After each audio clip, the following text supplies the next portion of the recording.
क्या निराश हुआ जाए। सो लेखक आज के समय में फैले हुए डकैती, चोरी, तस्करी और भ्रष्टाचार से बहुत दुखी है। सो हमारा जो लेखक है ना, वो क्यों दुखी है पता है? आजकल सब जगह क्या क्या फैला हुआ है? डकैती, रोबरी एंड चोरी, थेफ्ट, तस्करी, स्मगलिंग और भ्रष्टाचार, करप्शन। तो ये सारे हमारे पूरे देश में, नॉट ओनली हमारे देश में, सब जगह है ना फैलाओ। तो हमारा लेखक बहुत दुखी है, ही इज वेरी सैड। आजकल का समाचार पत्र आदमी को आदमी पर विश्वास करने से रोकता है। जब हम सुबह उठकर समाचार पत्र, न्यूज़पेपर पढ़ते हैं, न्यूज देखते हैं, तो हमें क्या लगता है कि it prevent man from trusting other man ना, यही दिखाता है। हर दिन डिफरेंट से खराब न्यूज रहता है, तो हम लोग डर जाते हैं कि हम किस पर विश्वास करें। लेखक के अनुसार जिस स्वतंत्र भारत का सपना गांधी, तिलक, टैगोर जैसे महान लोगों ने देखा था, यह भारत अब उनके सपनों का भारत नहीं रहा। So according to the author, the Gandhi, Tilak, Tagore had dreamed about our independent India. Now it is no longer that India. अब वो वैसा सपनों का भारत नहीं, उनके सपनों का भारत नहीं है। उन्होंने भारत के लिए ड्रीम देखा था, अब वो नहीं है। आज के समय में ईमानदारी से कमाने वाले भूखे रह रहे हैं और धोखाधड़ी करने वाले राज कर रहे हैं। तो आज क्या हो रहा है? आज के जमाने में, आज के समय में people who earn honestly are starving, वो भूखे हैं। एंड और जो फ्रॉड है, धोखाधड़ी करते हैं, जो बोलते हैं फ्रॉडस्टर्स, जो धोखा करते हैं, चीट करते हैं, आराम से एंजॉय कर रहे, रूल कर रहे हैं। सी, तो ऐसा सपना क्या देखा था हमारे गांधी जी ने और तिलक ने और टैगोर ने? नहीं।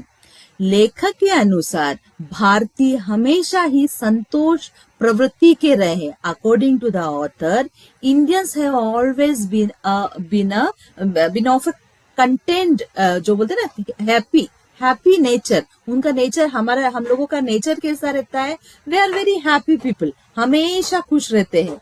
वे कहते हैं आम आदमी की मौलिक आवश्यकता को पूरा करने के लिए कानून बनाए गए हैं, किंतु आज लोग ईमानदार नहीं रहे।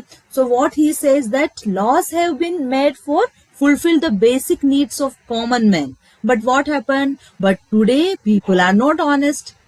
तो अब लॉ भी कुछ काम नहीं कर रहा है। भारत में कानून को धर्म माना गया है।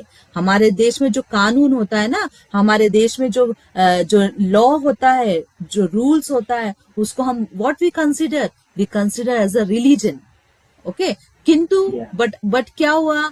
आज भी कानून से ऊंचा धर्म माना गया है। शायद इसीलिए आज भी लोगों में ईमानदारी, सच्चाई है। लेकिन क्या हुआ है कि बट इवन टुडे रिलीजन जो होता है ना, उसको कंसिडर किया गया है हायर देन अ लॉ।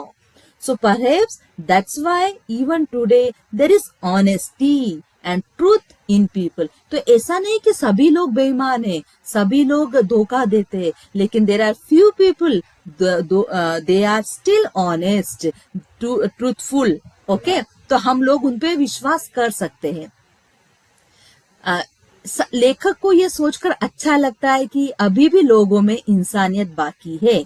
उदाहरण के लिए लेखक क्यों खुश है? Why the author feels good thinking that there is a still humanity left in the people? Because there are many examples that कुछ एक्सपीरियंस हुआ है ना, जैसे लेखक ने क्या हुआ था। हाँ, उदाहरण के लिए वे बस और रेलवे स्टेशन पर हुई घटना की बात बताते, वो बताते ना कि वो बस स्टेशन में क्या हुआ था, रेलवे स्टेशन में क्या होता।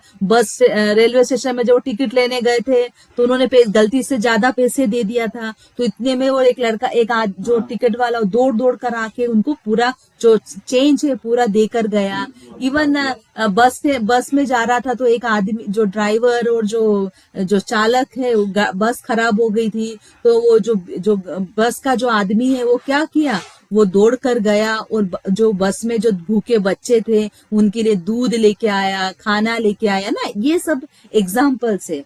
सो लेखक ने इन जो रेलवे स्टेशन पर हुई घटना की बात बताते हुए इन उदाहरणों से लेखक के मन में आशा की किरण जागती है और वो कहते हैं कि अभी निराश नहीं हुआ जा सकता है. सो the author has given all the examples, and what he has saying that there is a ray of hope in author's mind, and he said now that one cannot be disappointed now. अभी कोई जरूरत नहीं है, अभी और भी hope है. लेखक ने टैगोर के एक प्रार्थना गीत का उदाहरण देकर कहा है कि जिस प्रकार उन्होंने भगवान से प्रार्थना की थी कि चाहे जितनी विपत्ति आए वे भगवान में ध्यान लगा रखेंगे. एक उन्होंने लेखक ने एक रविन्द्रनाथ टैगोर का एक स्टोरी भी बताया है कि the author has given the example of Tagore's prayer. In the Tagore what he is saying, know that whatever no matter whatever troubles I have to face, whatever difficulties I will face, I will always keep meditation on God, or I will always worship God. ऐसा है. तो ये जो poem है ना, आप जब 10th में जाओगे तो आप पढ़ोगे, आत्मत्राण टैगोर का है. लेखक को विश्वास है कि एक दिन भारत इन्हीं गुणों के बल पर वैसा ही भारत बन जाएगा जैसा वह चाहता है. अतः अभी निराश ना हो जाए. So the author is confident that one day India will become the kind of India he wants. Okay, based on these qualities. So one should not be disappointed now. ये है इसका